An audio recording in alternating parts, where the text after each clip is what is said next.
Problema con la derecha y con los fanáticos religiosos es muy sencillo, no quieren debatir, no quieren confrontar ideas y aclarar el panorama, quieren ganar, quieren convencer, quieren difundir su punto de vista nada más.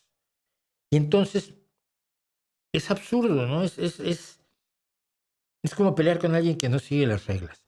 Yo no le veo ningún sentido, nunca le he visto ningún sentido a debatir con esta gente y voy a seguir sin vérselo todo el tiempo.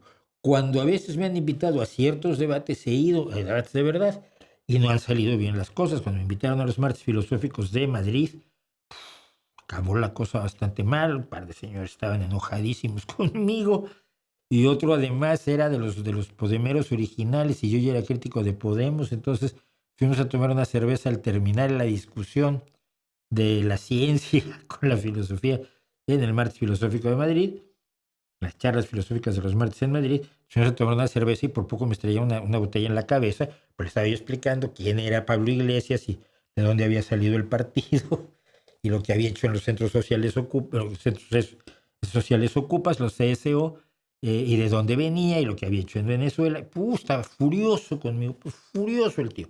Filósofos muy serios que cuando les das datos, hechos y realidades, reaccionan cabreándose y con ganas de darte con la botella en la cabeza.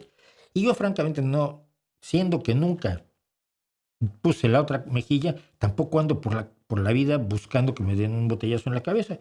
¿Qué quieren? Soy raro en ese sentido.